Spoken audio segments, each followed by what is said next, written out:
নমস্কার। আজকে আপনাদের যে কবিতাটি শোনাবো সেটি বেশ খানিকটা ফিলোসফিক্যাল। কবিতাটির নাম 'জ্ঞান পাপী'। কবি আমি জিৎ শনিগ্রহী। শুনে জানাবেন কিরকম হয়েছে।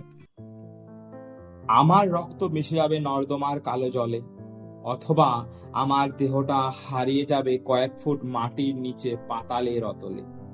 যান্ত্রিক কলকব্জার চাপে হয়তো দোলা পাকিয়ে যাবে আমার মাংস অস্থি মজ্জা, অথবা জ্বলন্ত ফার্নেসের ভিতরেই হবে আমার শেষ, আমার চিরসজ্জা। ভ্রূণ থেকে জন্ম, শৈশব থেকে কৈশোর, জীবন থেকে মৃত্যু, আমার ইতিহাস মিশে যাবে সময়ের অতল গহ্বরে।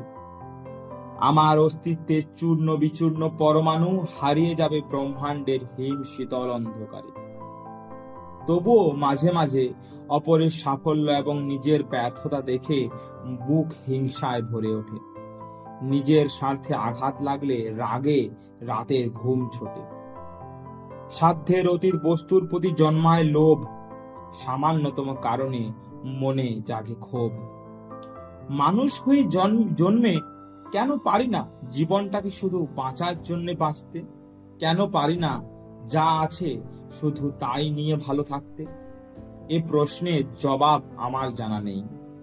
আমার মতো জ্ঞান পাপীদের জীবন তাই বৃথা এখানেই। নমস্কার।